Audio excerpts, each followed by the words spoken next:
اللهم إنا نعوذ بك من الهم والحزن ونعوذ بك من العجز والكسل ونعوذ بك من الجبن والبخل ونعوذ بك من غلبة الدين وقهر الرجال والفقر ونعوذ بك من عذاب القبر. لا إله إلا أنت أشهد أن لا إله إلا الله وأشهد أن محمد رسول الله. اللهم صل على سيدنا محمد وعلى آل سيدنا محمد. وسع ربنا كل شيء علما على الله توكلنا ربنا افتح بيننا وبين قومنا بالحق وأنت خير الفاتحين. رب اشرح لي صدري ويسر لي أمري واحلل عقدة من لساني يفقه قولي واجعل لي وزيرا من أهلي. أما بعد. Bapak Ibu, para guru, para alim ulama, para asatil, jemaah sekalian, ikhwah fillah yang terus tidak bosan-bosannya, tidak henti-hentinya kita doakan saudara-saudara kita di Palestina, khususnya di Gaza, agar Allah memberikan kekuatan, karena sebetulnya murkanya Allah itu salah satu yang bisa meredamnya adalah damus syuhada, darahnya para syuhada. Dengan maksiat kita yang luar biasa, langit bumi sebetulnya tidak mau lagi. Langit itu menaungi kita, bumi menjadi pijakan kita. Namun karena ada darah-darah orang-orang yang mati syahid, sehingga murka Allah dan semesta masih mau menerima kita sebagai penghuni planet bumi ini. Nah sekarang mereka kondisinya sedang luar biasa, ujian yang nampaknya kita tidak akan mampu, Pak. Sampai-sampai Bang Onim aja keluar, Husen aja keluar, ya saking beratnya itu. Maka kalau ada mereka-mereka ikhwah yang tidak keluar, itu dahsyat betul imannya. Kita doakan ya. Kita membaca surat Al-Fil seperti biasa, lalu potongan Al-Fil 7 kali, potongan ayat tarmihim, lemparkan mereka dengan batu sijil. Bayangkan, semoga Allah melemparkan sijil juga kepada Benyamin Netanyahu, kepada IGF, kepada seluruh kesombongan Zionis. A'udzu billahi minasyaitonir rajim. Bismillahirrahmanirrahim. Alam tara kayfa fa'ala rabbuka bi ashabil fil. Alam yaj'al kaydahum fi tadlil. Wa arsala 'alaihim tayran ababil tarmihim bihijaratin min sijil faj'alahum ka'asfin ma'kul. Bismillahirrahmanirrahim. Alam tara kayfa fa'ala rabbuka bi ashabil fil. Alam yaj'al kaydahum fi tadlil wa arsala 'alaihim tayran ababil tarmihim bihijaratin min sijil faj'alahum ka'asfin ma'kul. Bismillahirrahmanirrahim. Alam tara kayfa fa'ala rabbuka bi ashabil fil. Alam yaj'al kaydahum fi tadlil wa arsala 'alaihim tayran ababil tarmihim bihijaratin min sijil faj'alahum ka'asfin ma'kul. Bismillahirrahmanirrahim. Alam tara kayfa fa'ala rabbuka bi ashabil fil. Alam yaj'al kaydahum fi tadlil wa arsala 'alaihim tayran ababil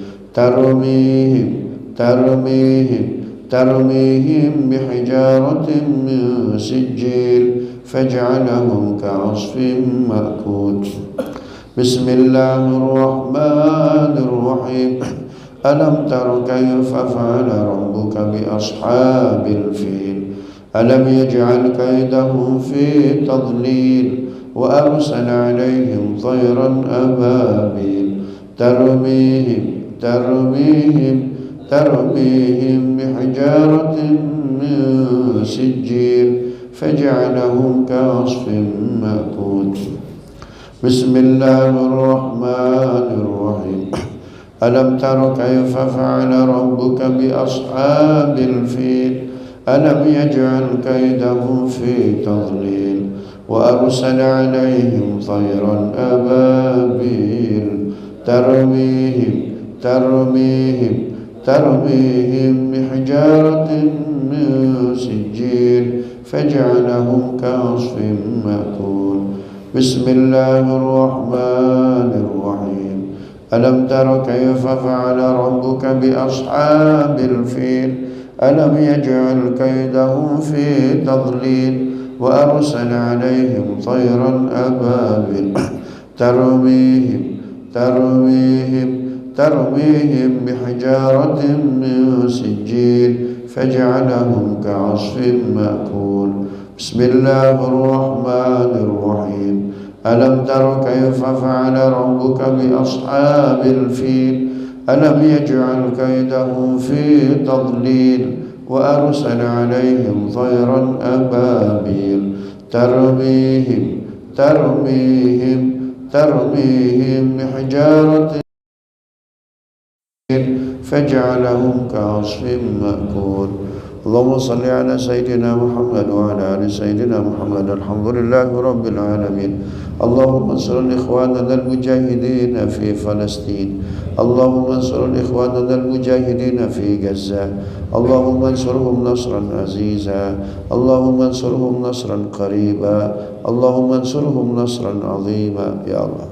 Saudara-saudara kami di Palestina, di Gaza, lemah kuatkan, kalah menangkan, belum merdeka merdekakan, tercerai-berai solidkan ya Allah. Sebaliknya wasyadud wataka 'alal yahudil mujrimin syattid syamlahum, Yahudi kuat hancurkan ya Allah. Yahudi kokoh cerai-beraikan ya Allah. Yahudi merdeka hancur leburkan ya Allah. Syattid syamlahum farriq jam'ahum wa man syaya'ahum wa a'anahum. Rabbana atina min ladunka rahmatan wa hayyi lana min amrina rasyada. Wa sallallahu ala sayyidina Muhammadin nabiyil ummi wa ala alihi washabihi wasallam. Alhamdulillahi rabbil alamin. Kata Ibnu Taimiyah dan Imam An-Nawawi, al-qulubus shadiqah wal ad'iyatus salihah huwal, hati yang bersih, doa yang ikhlas itu pasukan Allah yang tidak pernah kalah. Maka kita doakan terus Bapak Ibu agar doa kita dikabul. Pastikan bahwa hati kita bersih, sedikit demi sedikit dikurangi maksiatnya. Jangan sampai STM terus maksiat jaya ya, salat terus maksiat jaya, dikurangi sebentar. Kemudian sholatnya itu sholat yang khusyuk. Sholat yang khusyuk itu syaratnya dua. Ada, kan kata Allah begini, ada di dua ayat satu surat. Pertama 45, yang kedua 153 Al-Baqarah. Ya ayyuhalladzina amanu ista'inu bis-sabri was-salah innallaha ma'as-sabirin. Hai orang-orang yang beriman, minta tolonglah kepadaku dengan sabar dan sholat. Sholat sebaik yang bisa dijadikan wasilah agar kita minta tolong kepada Allah, Allah kabulkan. Sholatnya sholat yang khusyuk Pak. Sholat khusyuk itu bagaimana? Sholat khusyuk syaratnya dua. Ada di satu surat, di dua ayat, namanya surat Al-Ma'arij. Apa arti Al-Ma'arij Pak? Al-Ma'arij apa artinya? Naik.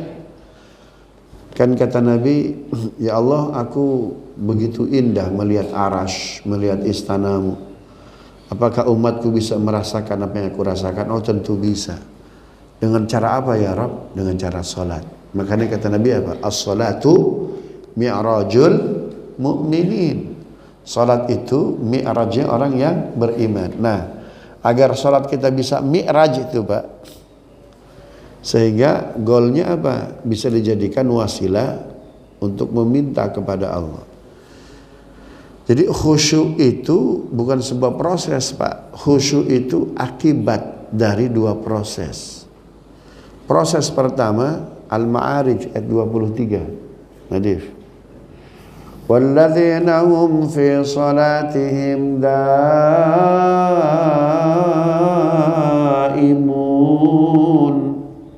Ketemu.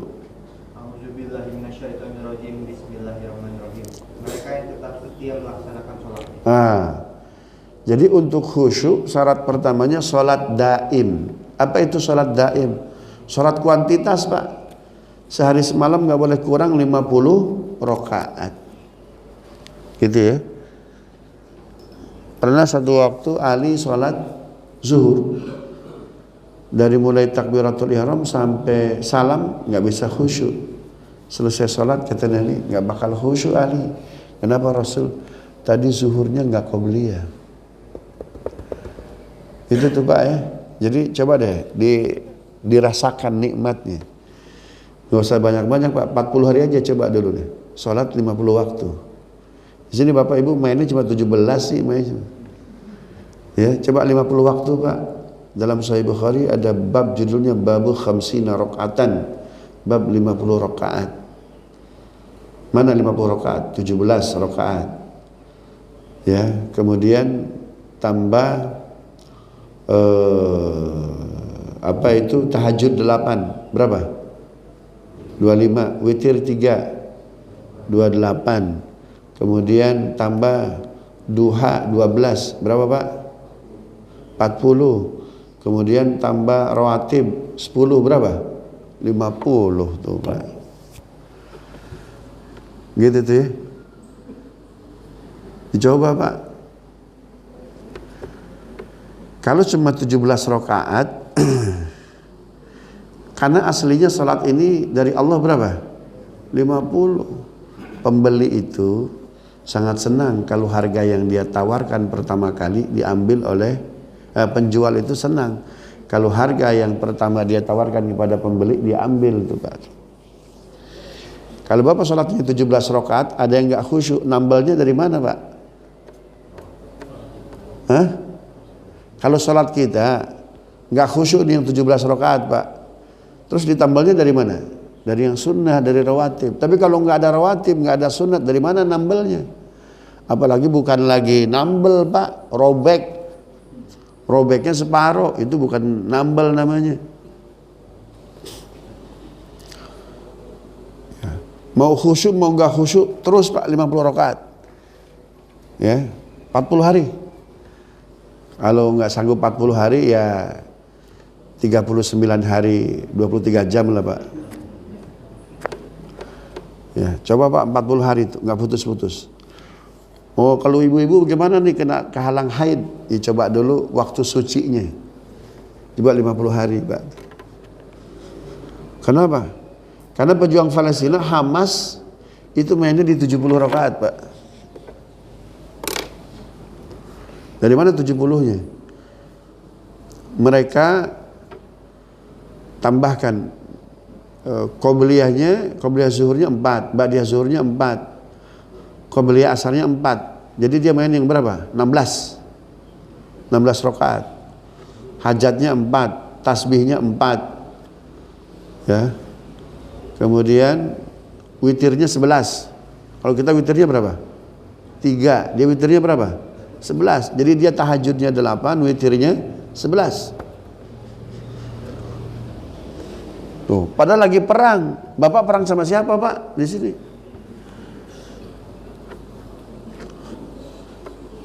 Yang kedua 34. Al-Ma'arij 34. Walladzina hum 'ala salatihim yuhafizun.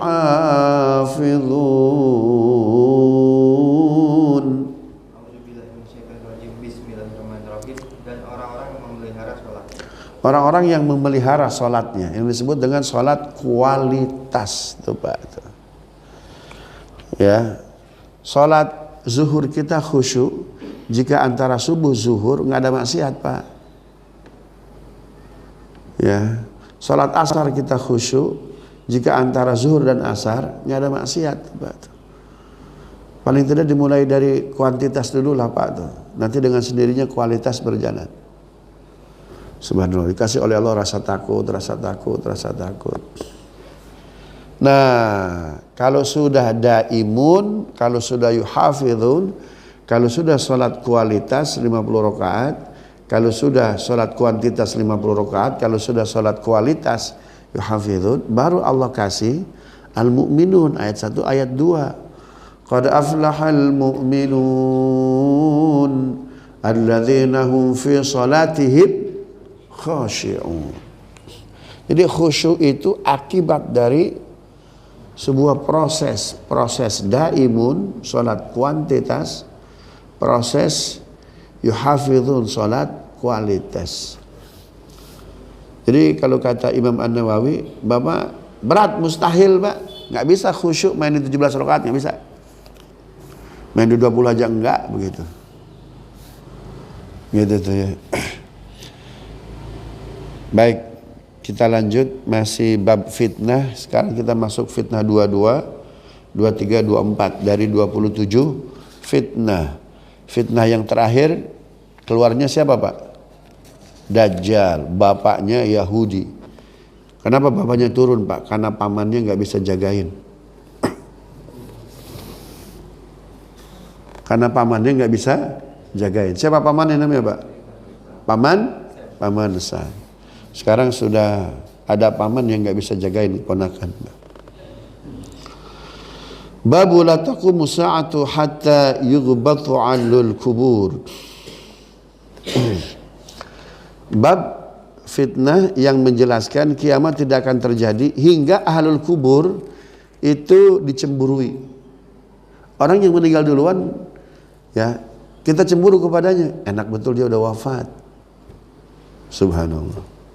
Itu tanda fitnah itu, Pak. Haddatsana Ismail. Haddatsana Malik an Abi Zinad an al-A'raj an Abi Hurairah an Nabi sallallahu alaihi wasallam qala la taqumu sa'a hatta yamurru ar-rajulu biqabri ar-rajuli fayaqul ya laitani makana. Dari Ismail, dari Malik, dari Abi Zinad, dari A'raj. A'raj ini bukan nama aslinya, Pak. A'raj itu sifat fisik yang melekat padanya. A'raj itu artinya pincang. Jadi ada perawi hadis, dia jalannya pincang. Tapi subhanallah, hampir semua bab fitnah itu para sahabat menurunkan hadisnya kepada A'raj. Kakinya pincang, Pak. Tapi dalam semua pertempuran nggak pernah absen. Dalam semua riwayat hadis-hadis fitnah, banyak tabiin nggak dapat, dia punya itu, Pak. Itu namanya A'raj. Bapak jangan salah tuh, Pak. Itu termasuk yang menyiapkan apa namanya, yang dimasukin ke mana untuk keluar roket itu namanya itu, Pak? Misil, ya, misil.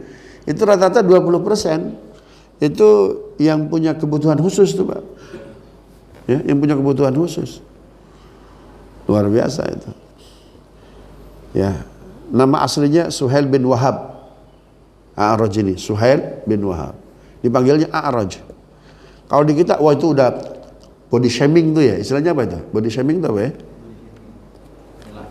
Ya, nyelak fisik. Di sana enggak. Ya. Justru sebagai bentuk kebanggaan. Pincang aja.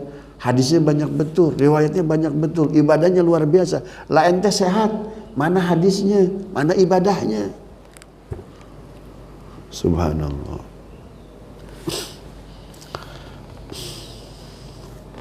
A'raj itu marah dia, Pak, ketika para tabi'in itu antri untuk bisa ketemu dengan sahabat Nabi, antri. Nah, dia dikasih jalur khusus, red carpet lah, Pak, ya, karpet merah, karena orang tahu jalan dia susah. Jadi kalau antri nggak mau tuh. Maka para tabi'in, Hasan al-Basri, A'raj gak usah ngantri, lurus saja. Biar kita yang sehat-sehat ngantri, marah dia Pak. Kita sebagai bentuk penghargaan kepada yang berkebutuhan khusus, ada jalan khusus. Ke masjid, ke hotel, betul nggak Pak? Ya, pedestrian tuh ya, ada jalan khusus tuh Pak. Subhanallah. A'raj marah Pak. Dia dikasih apa itu? Dikasih jatah spesial begitu, diskresi. Nggak usah nganti A'raj mah kan pincang. Enak aja, saya nggak dapat pahala sabar dong. Ya, kalau orang paham akhirat tuh begitu tuh Pak. Gitu tuh ya. Kita yang sehat maka malah pura-pura pincang tuh Pak. Udah jelas itu toilet buat apa? Disabilitas. Nggak mau ngantri dari situ tuh Pak tuh. Malah yang ngantri yang mana tuh Pak tuh? Yang disabilitas. Subhanallah.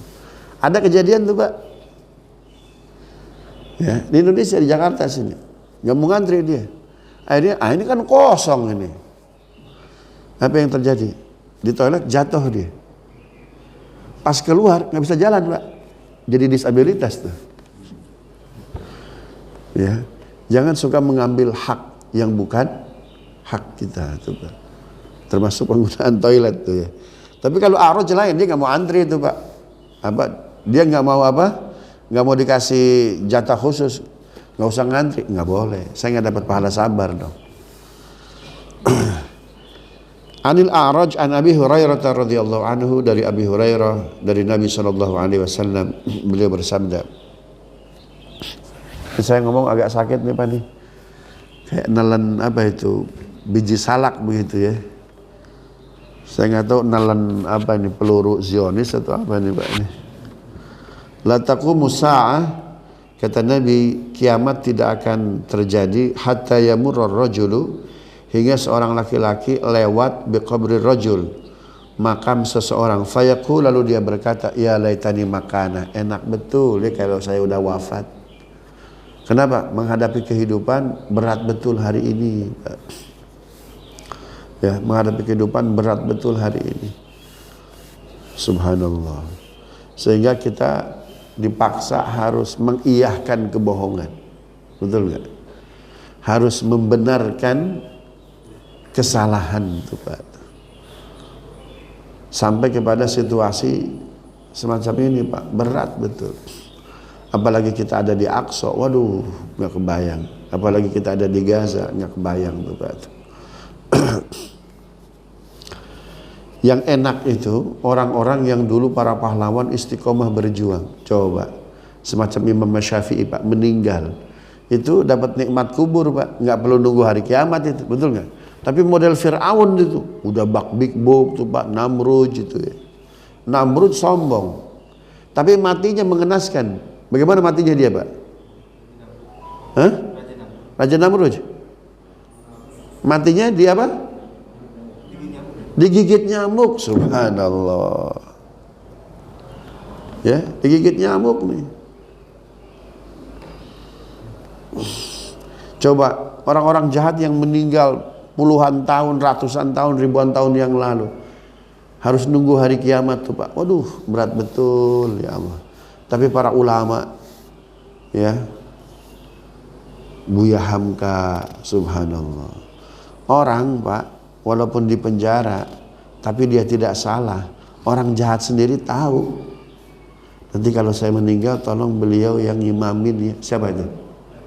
Bung Karno. Karena dia tahu Pak, yang memfitnah Buya Hamka itu siapa? Pramudia Anantatur tuh Pak tuh. Yang beberapa kali mau dapat piala Nobel tuh Pak. Makanya sebagai bentuk kesalahan dia, Dek, kamu ngaji sama Buya Hamka. Ayah salah. Kalau bisa kamu Islam sama dia. Orang Indonesia senang betul baca karyanya Pramudia Pak. Khianatnya itu tuh Pak. Yang memfitnah siapa? Buya Hamka. Akhirnya kan tahu mana kawan mana lawan Pak. Ternyata Buya Hamka difitnah. Pak Natsir itu Pak. Oh luar biasa istiqomah. Orang kayak gitu Pak, nggak perlu nunggu hari kiamat. Ya, kenapa? Karena makamnya aja, barzahnya aja penuh dengan kemegahan tuh Pak. Subhanallah. Iya, taman makam pahlawan kita tuh udah nggak mewah megah lagi tuh Pak ya. Angker iya kayaknya tuh Pak tuh. Ya. Saya kalau pengajian ke Bapenda DKI Jakarta Abdul Muiz kan lewat Pondok Indah Pak. Itu kan pasti lewat mana karet bifak. Sebelah kanan itu ada makam Ibu Fatimah tuh ya, Ibu Fatmawati, Pak Hasanuddin, mertuanya Bung Karno. Ya, saya berhenti dulu ziarah tuh Pak. Pulang dari Bapenda, ziarah dulu situ. Kan ada makam Natsir di situ, Pak Natsir Pak. Ya, Pak Natsir, Husni Tamrin.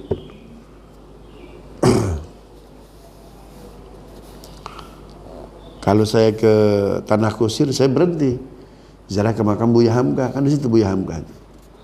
Terus ke makam siapa lagi? Muhammad Hatta. Ya. Yang lain nggak tertarik saya Pak, apalagi makam sebelumnya itu.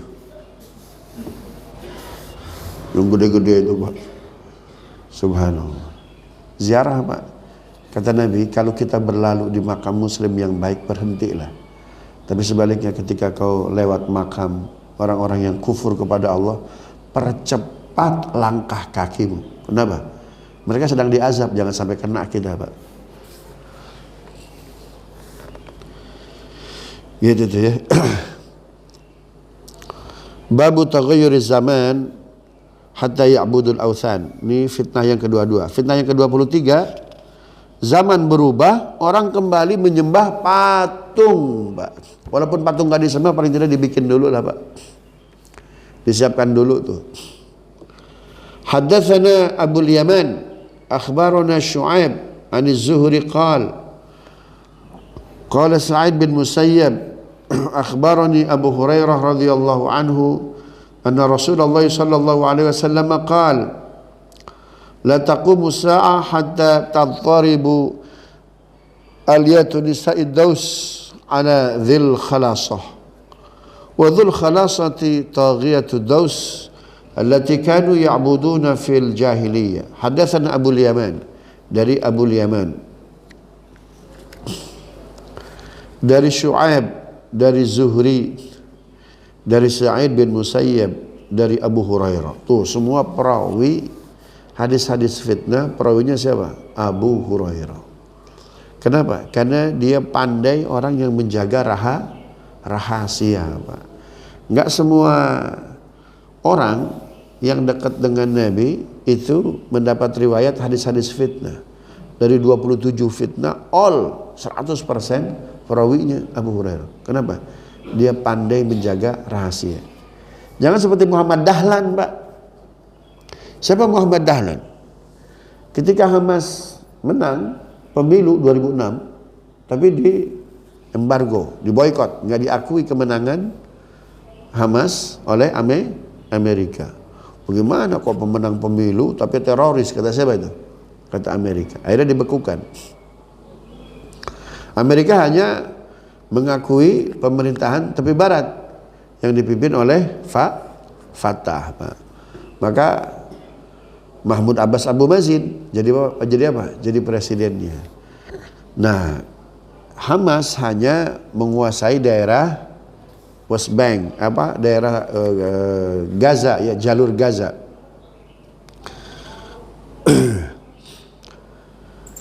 Nah, namun terkait militer, Kementerian Pertahanan itu bergabung tuh, Pak. Menteri Pertahanannya dari Hamas, wakil Menteri Pertahanannya dari tepi barat. Namanya Muhammad Dahlan. Cuma Muhammad Dahlan nih, ya, dia setiap kali ada di satu tempat, ya, kemudian dia pergi, Pak. Lalu selalu ada roket Cilegur, puluhan orang syahid. Lalu dia berkunjung ke satu daerah, dia pergi 10 menit kemudian Cilegur. Artinya apa? Dia punya chip yang menghubungkan dengan Afif. Bahwa di daerah situ itu ada titik-titik penting dari sayap Al-Qassam. Keberadaan dia menunjukkan daerah tersebut itu vital. Maka dia pergi 10 menit kemudian dibom. Berarti memang ada yang informan langsung ke Tel Aviv. Lalu dilakukan cek and recheck. Ternyata roket-roket itu punya mata, punya telinga dia. Berarti ada mulut yang memberikan informasi. Ketahuanlah dari Wamenhan Palestina, maksudnya Wamenhan Palestina. Akhirnya diinterogasi, ngaku dia. Lalu dilaporkan kepada ibunya. Ini putra ibu pengkhianat bangsa, memberikan informasi kepada Israel sehingga ratusan orang syahid. Silakan ibu yang memutuskan. Apa kata beliau? Bunuh anak saya. Paham Pak? Bunuh anak saya. Dibunuh tuh Pak. Maka hari ini clear. Semua sayap Al-Qassam tidak ada yang berasal dari tepi barat. Saya ingin menjelaskan kenapa Abu Hurairah itu pilihan utama Rasul untuk menyampaikan hadis-hadis fitnah. Kenapa? Berat Pak. Menjaga rahasia itu berat. Ya. Bahkan satu waktu ada Muawiyah di depan. Muawiyah minggir. Abu Hurairah maju.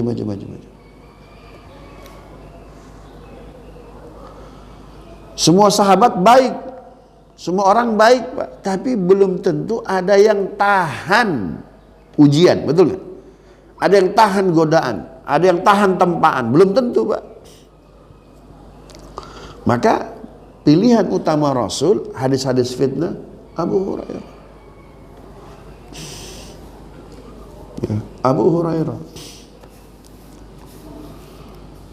Coba lihat sampai wafat di mana posisi Abu Hurairah, kepada kelompok mana?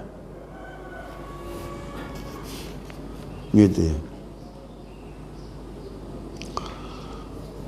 Ada sahabat 1 dari 10 yang dijamin surga oleh Nabi.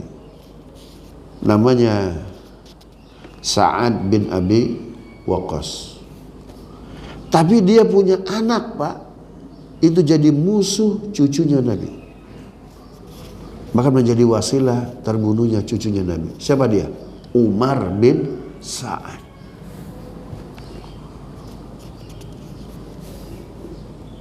Paham Pak ya? Tapi Abu Hurairah, coba lihat sampai wafat Pak, di mana posisi dia? Ketika terjadi konfrontasi Ali dan Muawiyah, ketika terjadi konfrontasi Yazid dengan Hasan dan Husain. Berat Pak. Wajar kalau dia ditempatkan sebagai perawi yang paling banyak meriwayatkan hadis.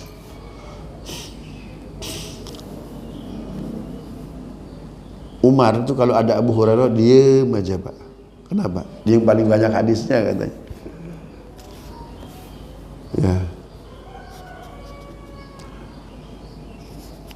Enggak gampang Pak meriwayatkan hadis-hadis fitnah akhir zaman. Kenapa? Khususnya bagi mereka yang punya proyeksi, saya ingin jadi ini, ingin jadi ini, ingin jadi ini. Ada nggak mereka-mereka yang ingin jadi ini Pak? Ada nggak? Ada. Muawiyah bukti. Ya. Siapa lagi? Amr bin As. Siapa itu? Menlunya siapa itu? Muawiyah. Ya. Abu Hurairah, tolong jelaskan hadis fitnah ini. Diam aja. Ya. Nggak boleh.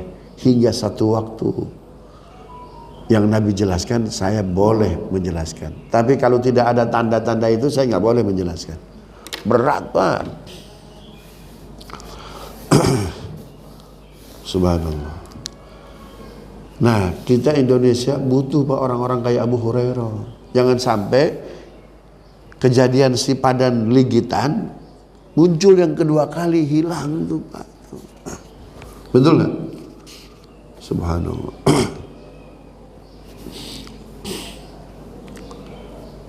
Seperti Freeport tuh Pak, jangan sampai terjadi untuk yang kedua ketiga kalinya tuh Pak.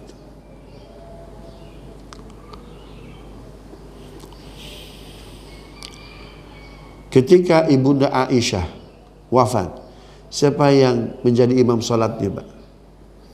Ada yang tahu? Siapa imam sholatnya jenazahnya Ibunda Aisyah? Abu Hurairah.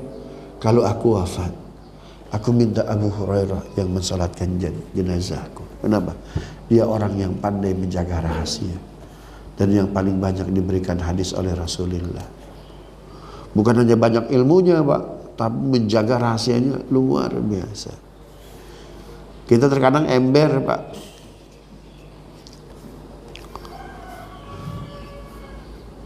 Si anu itu anu loh, tapi jangan bilang-bilang ya. Katanya jangan bilang-bilang, tapi dia cerita ke orang tuh.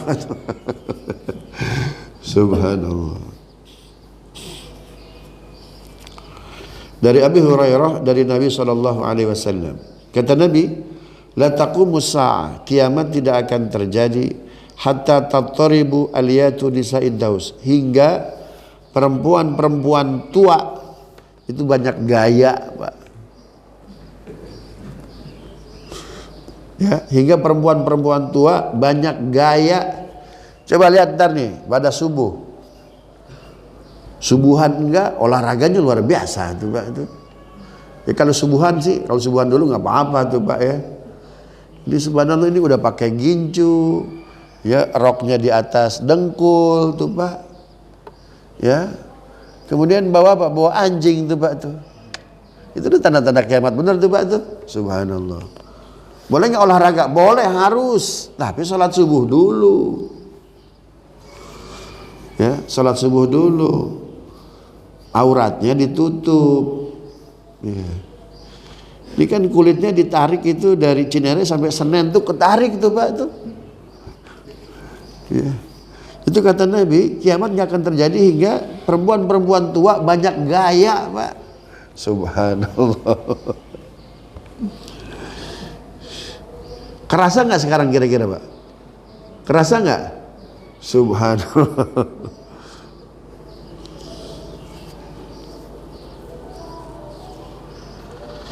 Tapi banyak gayanya gimana? Ala dzil khalasah, khususnya ketika dia beribadah di dzil khalasah.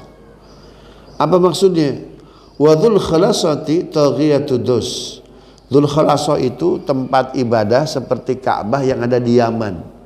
Siapa yang bangunnya Pak? Yang bangunnya Abraha. Abraha dia bikin miniatur Ka'bah di Yaman, namanya Dzil Khalasah. Kenapa dia bikin miniatur Ka'bah namanya Dzil Khalasah? Karena itu sumber ekonomi itu Pak. Orang berarti akan tawaf di mana? Di Dzil Khalasah di Yaman. Ketika orang tawaf, otomatis apa tuh Pak tuh? Restoran hidup, ekonomi hidup, pernak-pernik hidup, hotel hidup, kan gitu tuh kan? Penginapan hidup. Nah, maka dia bikin apa? Dzil Khalasah.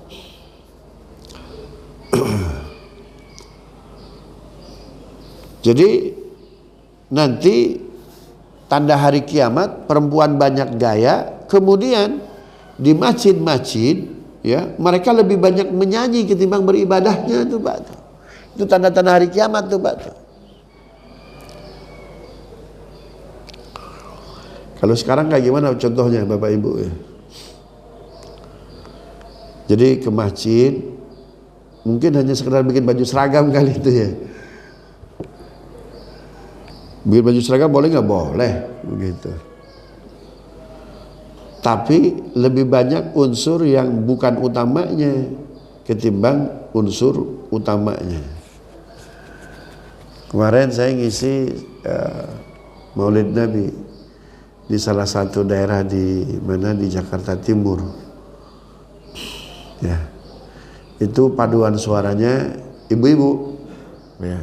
Oh, bagus betul tuh, bagus betul. Nah, acaranya saya pada Isya, tapi mereka latihan di dalam masjid, Pak. Itu dari maghrib. Isya nggak sholat mereka.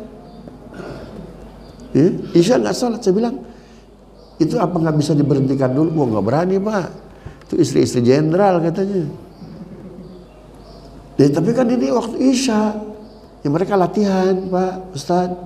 Nanti buat tampil pada Isya di acaranya Pak Ustadz. Ya tapi ini sholat Isya dulu. Kasih tahu, Ustadz aja kasih tahu. Itu istri-istri jenderal Ustadz. Wih, subhanallah. Jadi ke masjid itu hanya untuk sekedar nyanyi itu, Pak. Itu.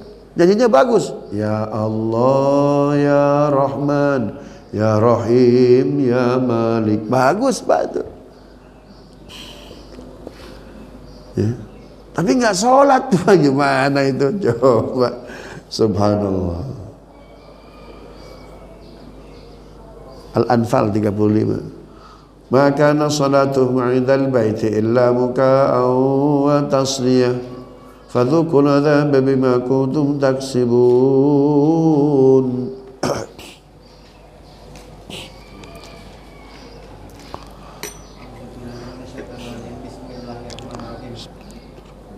Dan sholat mereka di sekitar Baitullah itu tidak lain adalah siulan dan tepuk tangan. Maka rasakanlah azab disebabkan kekafiranmu. Tuh, sholat mereka di Baitullah itu hanya siulan dan tepuk tangan. Nggak ada gerakan yang lain, Pak. Maksudnya apa? Mereka menyiul, mereka menabuh gendang, tapi waktunya sholat nggak sholat. Padahal Quran nyebutnya apa nih? Lebih parah lagi. Mereka sholatnya dengan menggendang, dengan bersiul. Bagaimana dengan marawis? Kan di dalam masjid, boleh nggak? Kali itu dasar hukumnya begini, Pak. Dasar hukum marawis nih. Bapak bisa baca di kitab Akhbaru Mekkah. Bilal habis sholat zuhur, habis azan zuhur, itu karena saking rindunya kepada kota suci Mekah, itu nakol-nakol mimbar Nabi itu, Pak. Nggak langsung sholat qobliyah. Nyanyi itu Bilal sambil nakol mimbar Nabi. Biladi, biladi, biladi, Makkati, Makkati, hubbi, watani. Biladi, biladi, biladi, Makkati, Makkati, hubbi, watani. Negeriku, negeriku, negeriku, Mekahku, Mekahku, cintaku, bangsaku. Rindu tuh Bilal kepada kota suci Mekah. Karena memang Bilal aslinya orang mana? Orang Mekah. Nabi orang Mekah, Pak. Rindu kampung halaman. Abu Bakar marah, waihak, celaka kamu Bilal.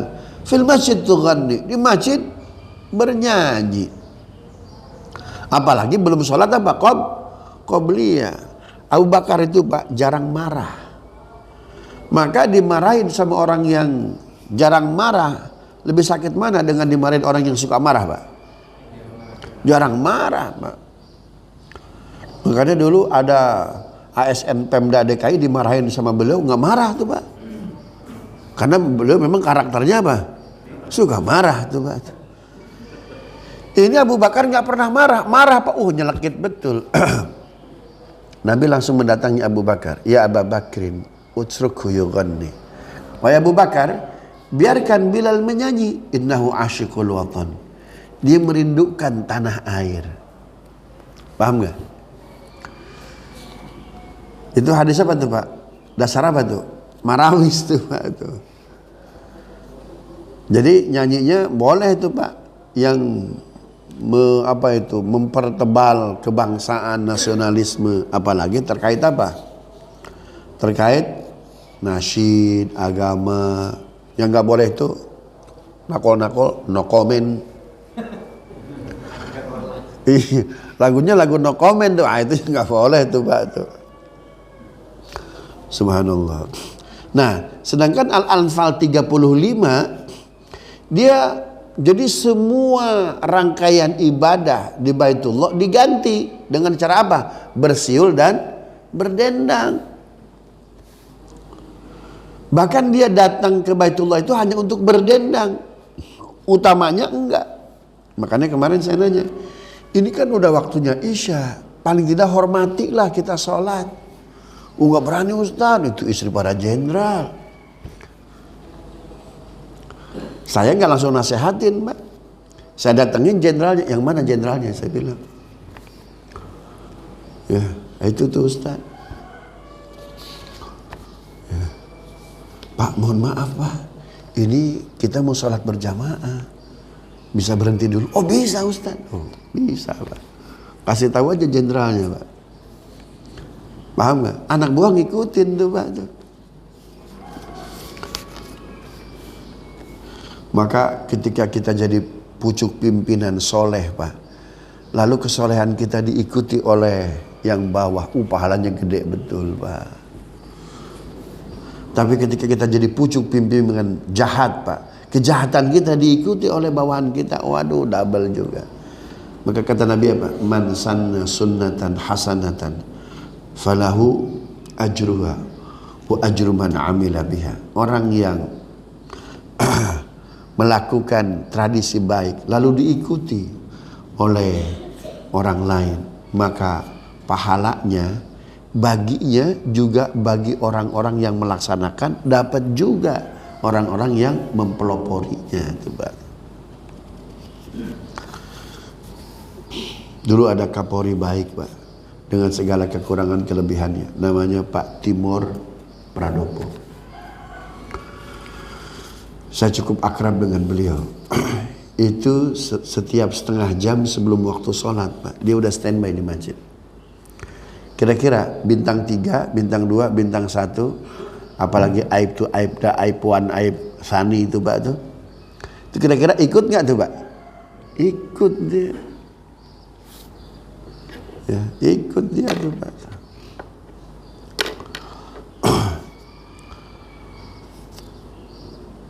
Siapa Kapolri kita yang jadi menantunya Pak Juanda Pak?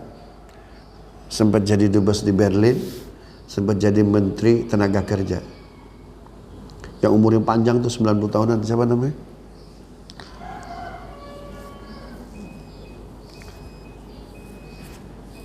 Siapa namanya Pak? Kan kita ada jalan Juanda tuh di Margonda tuh. Saya lupa lagi. Yang meninggalnya di Medistra Pak.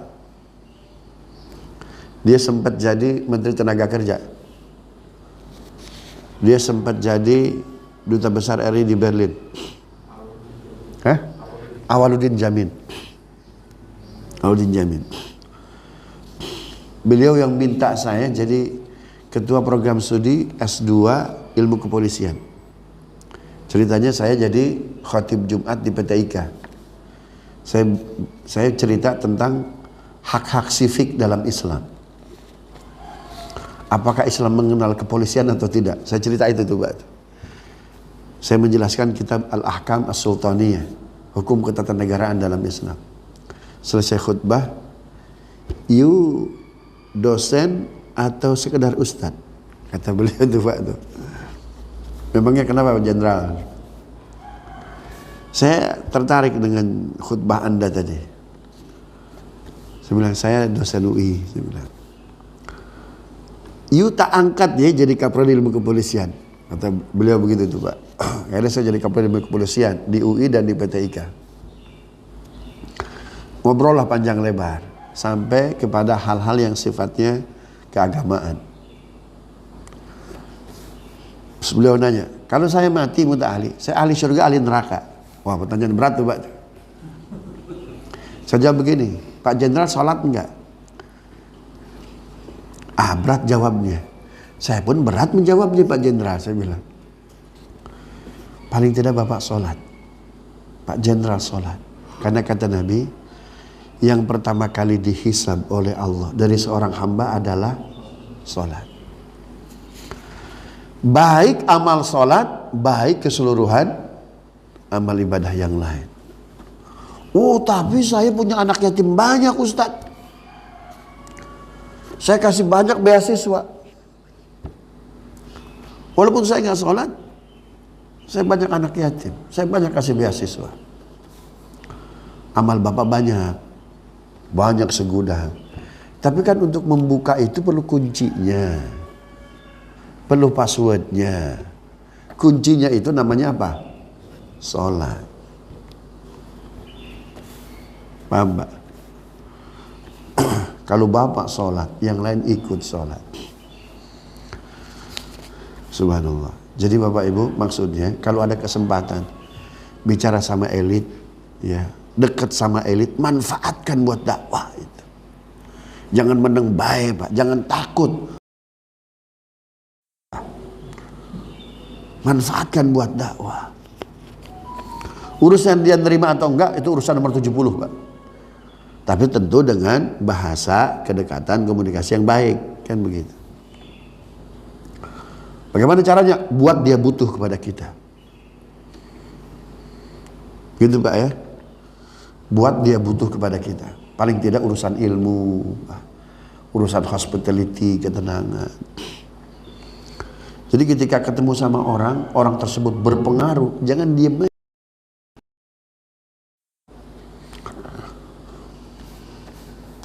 Jangan diam aja. Ustaz, saya menang nggak, Ustaz? Kalau bisa Bapak jangan menang, Pak. Loh, kok Ustaz ngedoain begitu? Oh, Bapak nggak sholat kok.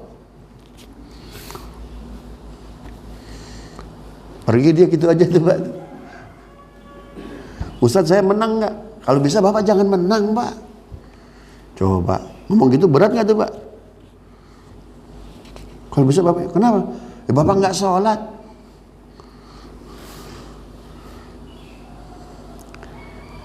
Orang-orangnya, Ustaz ini bodoh, Ustaz. Itu di apa kopernya itu duit, Ustaz. Saya bilang, lebih dari itu kopernya, saya bilang. 2000 berapa? 2017 kalau mau, Mbak. Ya, berapa itu yang masuk ke rekening saya? 7,5 M. Ada kesempatan ketemu, kenal sama orang berpengaruh, dakwah. Subhanallah. Gitu tuh, Pak, ya. Nah, ini ciri kiamat yang fitnah yang terakhir nomor 23. Nanti banyak orang-orang tua banyak gaya tuh, Pak. Ke masjid itu sekedar style. Ya, maulidan, rajaban. Saya mengatakan bid'ah tidak. Tapi lebih kepada eksistensi diri itu, Pak. Tapi lupa eksistensi akhirat tuh. Ya. Subhanallah. Wallahu a'lam bishawab. Jika ada pertanyaan silahkan.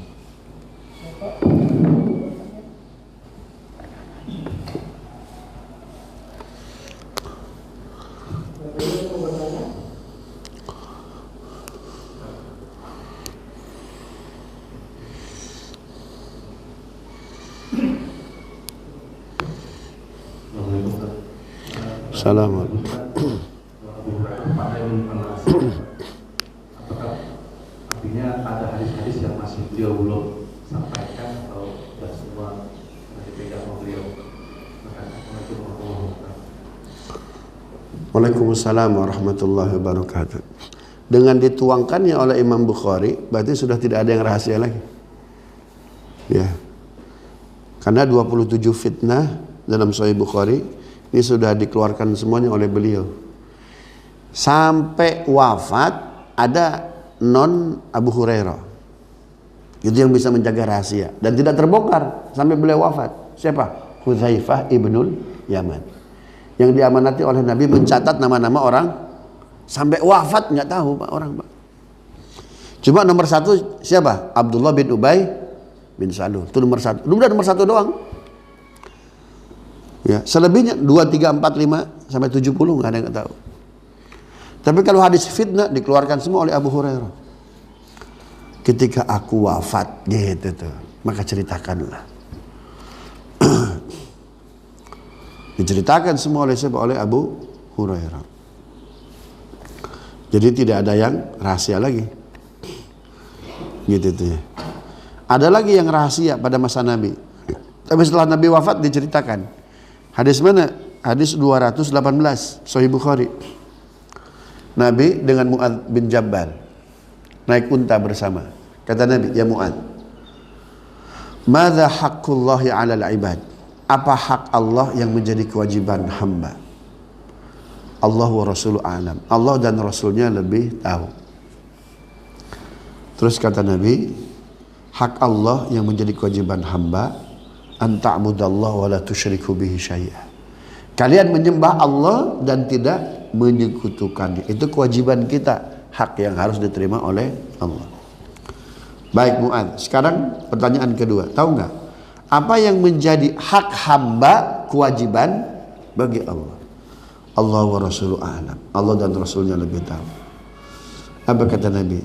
Hak hamba yang menjadi kewajiban Allah, Allah tidak boleh mengazab semua hambanya yang telah beribadah dan tidak menyekutukannya. Mereka semua ahli syurga. Dengan syarat apa? Tidak menyekutukan Allah, otomatis ahli syurga. Itu Mu'adz senang betul. Ya Rasulullah, afala ubasyiru bihin nas? Boleh nggak saya ceritakan ini kepada yang lain? Lah, jangan. Fayattakilu. Nanti umatku berleha-leha. Cukup dengan tidak menyekutukan Allah, pasti ahli syurga. Khawatir tidak apa? Beribadah. Tapi oleh Mu'adz akhirnya diceritakan nggak? Diceritakan. Kapan? Ketika Nabi wafat. Gitu tuh ya. Namun ada sampai Nabi wafat, sampai sahabat beliau wafat nggak diceritakan nama-nama orang munafik. Sampai seorang Umar bin Khattab takut betul namanya ada tuh di list yang ditulis oleh siapa? Hudzaifah ibnul Yaman. Padahal udah jelas tuh Umar bin Khattab satu dari 10 sahabat yang dijamin surga. Sampai dia marahin Israel, awas jangan cabut dulu nyawa saya. Abdullah tanya tuh ke paman Hudzaifah ibnul Yaman, nama ayah ada enggak di list orang-orang munafik?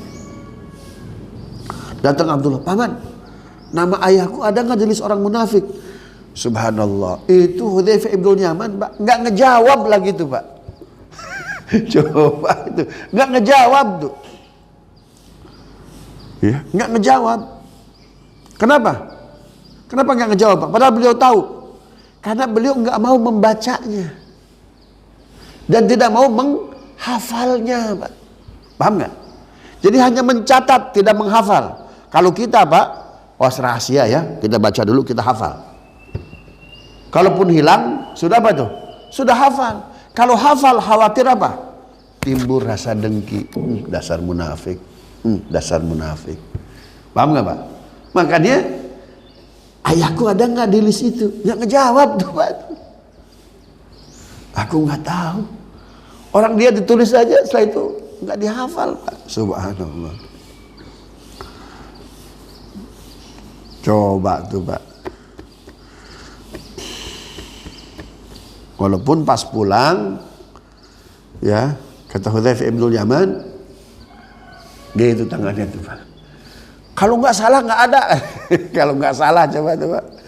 Kalau nggak salah nggak ada. Tapi ngedapat kebahagiaan. Coba tanya kepada bibi Aisyah, ayah boleh nggak dimakamkan di kamar beliau? Subhanallah. Diizinkan nggak akhirnya, Pak? Diizinkan. Ya, diizinkan. Dari mana tahu izinnya itu? Ya, dari mana tahu izinnya, Pak? Dari dua. Satu, aku akan izinkan. Secara pribadi aku mengizinkan. Tapi lihat apakah suamiku mengizinkan atau tidak. Ya. Maka ketika jasad Umar dibawa, Pak, ya digotong kemana itu? Ke rumah Nabi. Itu pintu apa itu? Pintu rumah Nabi jekrek, kebuka sendiri, Pak. Ya, kebuka sendiri itu. Artinya apa? Rasul ridho. Umar dimakamkan di situ itu, Pak. Wallahu a'lam bishawab. Yang lain. Ya.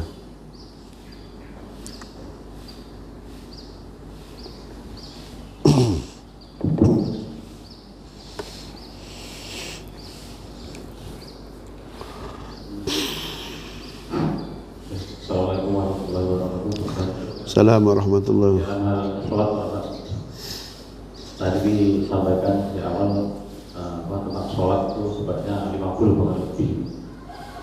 Saya pernah di informasi dari kawan, sholat sebenarnya kita sebisa mungkin menjalankan sholat tasbih. Setiap rukuknya itu membaca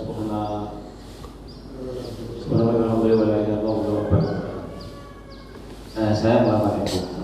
Kemudian saya mempraktekkan dalam hal yang lain, karena bisa ya. Ini saya karena contoh itu begini, setiap saya perlu itu saya menjalani sholat sunnah seperti sholat tasbih. Waktu itu mohon maaf, saya masih waktu kerja itu saya posisi terancam, sehingga saya sholat sunnah tapi seperti sholat tasbih. Setiap rukuknya saya membaca la haula wala quwata illa billah sampai berapa rakaat. Dan alhamdulillah Ustaz, seminggu 7 hari kemudian artinya yang tidak saya duga-duga itu pimpinan saya tiba-tiba berdiri sebelah saya pas 7 harinya itu. Yes. Dan alhamdulillah pula posisi saya jadi berubah gitu. Jadi alhamdulillah bagus. Nah, maksud saya begini, saya tanyakan itu boleh nggak sholat-sholat semacam itu kita laksanakan mengibaratkan seperti sholat tasbih itu, Pak? Seperti saya kadang-kadang kalau ada perlu betul Pak, sholat sunnah saya tambahi waktu subuh atau yang lain dengan sholat qunut seperti sholat qunut itu. Saya berdoa dengan bahasa Arab, doa-doa Arab, tetapi seperti sholat qunut, doa qunut itu boleh nggak seperti itu? Terima kasih. Assalamualaikum warahmatullahi wabarakatuh. Waalaikumsalam warahmatullahi wabarakatuh. Ada kaidah dalam usul fikih ya, al-aslu fil ibadah al-butlan.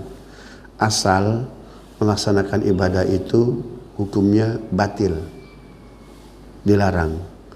Kalau dalam urusan ibadah kaidahnya begitu. Asal hukum beribadah itu dilarang. Hatta dalad dalilu ala tasyri'atiha, hingga ada dalil yang mensyariatkannya.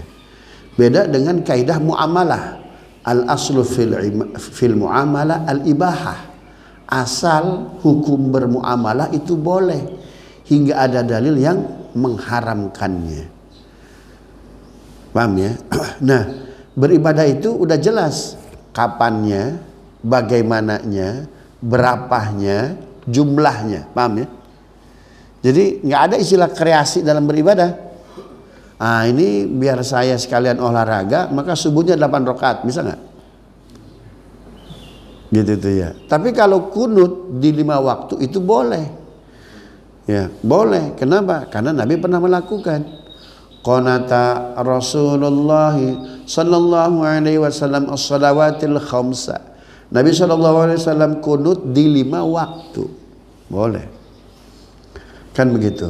Tapi di ibadah yang lain kita meniatkan seperti sholat tasbih. Kenapa nggak sholat tasbih sekalian? Kenapa nggak tasbih sekalian? Itu hadisnya Hasan.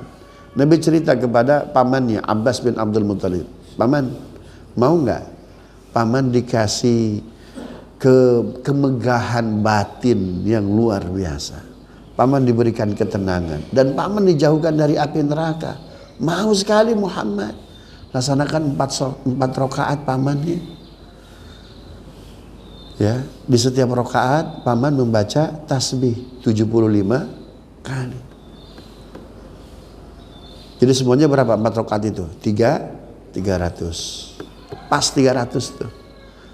Kalau bisa laksanakan tiap hari sholat tasbih. Kalau tidak bisa seminggu sekali. Kalau tidak bisa seminggu sekali, sebulan sekali. Kalau tidak bisa sebulan sekali, setahun sekali. Kalau nggak bisa setahun sekali, seumur hidup sekali. Kalau nggak bisa seumur hidup sekali, mati aja Pak. Subhanallah. Kalau bisa tiap hari itu. Coba bayangkan, mereka lagi perang, ada di gorong-gorong, sholat tasbih coba. Karena mereka yakin, wasta'inu bisabri wassalah. Sholat itu senjata yang luar biasa. Coba, bagaimana ada rudal berbalik menyerang Mereka tuh Pak tuh. Ya, di Ashkelon, di selatan Israel. Balik kalau Allah mau tuh Pak. Ya, kalau Allah mau. Jadi kenapa nggak salat tasbih sekalian? Ustaz, saya pengen sholat yang mirip sholat tahajud. Kenapa nggak sholat tahajud sekalian? Ingin saya sholat seperti sholat yang mirip sholat duha. Kenapa nggak duha sekalian? Ya, kalau bisa semua jamuan Allah kita habisi. Kita habisi, Pak. Bapak ingin usaha, tapi nggak punya modal. Lalu berangkatlah ke Pak Haji yang ada di Depok. Pak Haji, saya nggak punya modal, tapi saya pengen jualan. Ya udahlah. Orang Betawi kan Depok biasanya banyak pohon apa Pak? Belimbingnya ya. Lu bawa aja tuh 1 kilo belimbing saya. Lu jual ke pasar Kemiri. 1 kilo belimbing Pak. Modal jualan belimbingnya dari Pak Haji di Depok. Jualan. Sehari nggak laku Pak. 2 hari nggak laku. Pak Haji, saya mau nambah lagi ya belimbingnya 2-3 kilo. Yang kemarin habis belum? Belum. Kira-kira akan dikasih tambah nggak Pak? Nggak akan. Kenapa? Yang ada aja belum habis. Allah akan ngasih rezeki kita lebih Pak. Kalau semua hidangan Allah kita habiskan. Yang wajib habiskan dulu tuh Pak. Setelah itu nambah yang sunnah. Ya, yang sunnah kita habiskan rawatib. Nanti Allah kasih rezeki. Habiskan duhanya, habiskan tahajudnya, habiskan hajatnya, tasbihnya, sholat sunat wudhunya, sholat apa lagi? Sholat witirnya, habiskan tuh Pak. Wah, ini orang jualan habis-habis terus. Kira-kira dikasih modalnya lebih banyak nggak Pak? Lebih banyak lagi. Maka Bapak pun jangan jadi penikmat ceramah tuh. Numpuk aja ilmu tuh Pak di otak. Diamalin enggak? Agar Allah ngasih rezeki banyak kepada kita, jualan Pak. Yang modalnya dari Allah, semua syariat-syariat Allah, amalkan tuh. Dagangan Allah habiskan Pak. Nanti dikasih modal lebih banyak lagi. Wah ini mah dia nggak bisa dikasih rezeki 1 juta 2 juta, habis terus jualannya oleh Allah. 10 miliar, 200 miliar, 1 triliun. Wih, luar biasa. Ini belum habis, minta tambah terus, nggak bakal dikasih Pak. Ya. Pemodal seperti apa yang ngasih modal ketika dagangannya aja belum habis Pak? Nggak bakal. Saya waktu jadi santri plus mahasiswa Pak, dulu kita masih ada, saya loper Pak, koran. Dulu kan kita masih ada koran, sekarang kan semua digital tuh ya. Ya, waktu di Cirebon, di Jawa Timur, ya, saya ambil Jawa Pos. Baca dulu, habis, terus kasih modal lebih banyak lagi. Nggak cukup jual Jawa Pos kayak ini, Kompas juga, ya, Republika juga. Nanti kalau setiap modal yang diberikan oleh pemodal habis Pak, wah, ini mah harus nggak cukup modal sekian. Ini harus jadi orang saya ini, gitu tuh Pak. Harus masuk ke kantor, jangan di lapangan nih. Gitu tuh Pak. Wih, gitu ya. Jadi jangan cari ibadah yang mirip salat tasbih sekalian. Subhanallah. Wallahu a'lam bishawab. Yang lain.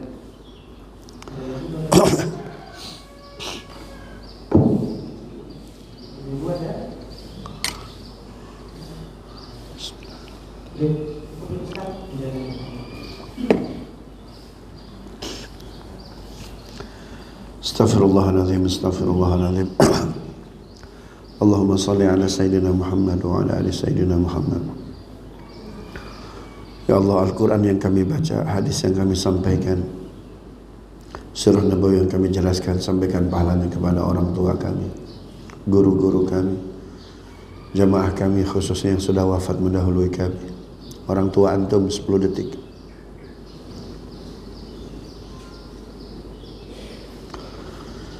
Pak Jailani, Pak Joko, dan seluruh pengurus Masjid Husnul Khatimah, seluruh jamaah Husnul Khatimah yang sudah wafat. Allahumma gfir lahum warhamhum wa'afihim wa'fu anhum wa akrim nuzulahum wa wasi' mudkhalahum. Ya ayyatuhan nafsul mutmainnah irji'i ila rabbiki radiyatan mardiyah fadkhuli fi ibadi wadkhuli jannati. Jadikan Al-Quran, hadis Nabi yang kami baca sebagai rasa cinta kami kepada saudara-saudara kami di Palestina, khususnya di Gaza. Menangkan mereka ya Allah, kuatkan mereka ya Allah, luluh lantakan Zionis Yahudi ya Allah. Sekuat apapun mereka, sehebat apapun mereka, kalahkan ya. Rabbana atina min ladunka rahmatan wa hayyi lana min amrina rasyada. Al-Quran, hadis Nabi yang kami baca, jadikan wasilah ibadah kami lebih baik. Benci kami kepada maksiat dan perbuatan dosa. Bayarkan seluruh kewajiban kami. Jika di antara kami ada yang punya kewajiban, mudahkan untuk bisa menguraikannya, untuk bisa menunaikannya, membayarkannya ya Allah. Yang ada masalah di antara kami, masalah ekonomi ya Allah, maka Al-Quran, hadis Nabi yang kami sampaikan menjadi kemudahan agar kau uraikan seluruh masalah dunia kami, apalagi masalah akhirat kami. Jika ada di antara kami putra-putri kami yang belum soleh-solehah, jadikan putra-putri kami soleh-solehah, hafiz-hafizah, ahli siyam, ahli qiyam. Rabbana atina min ladunka rahmatan wa hayyi lana min amrina rasyada. Wa sallallahu ala sayyidina Muhammadin nabiyil ummi wa ala alihi washabihi wasallam. Alhamdulillahi rabbil alamin. Ya Rasulullah salamun alaik ya rafi'a sya'ni wad daraji. Ya Rasulullah salamun alaik ya rafi'a sya'ni wad daraji.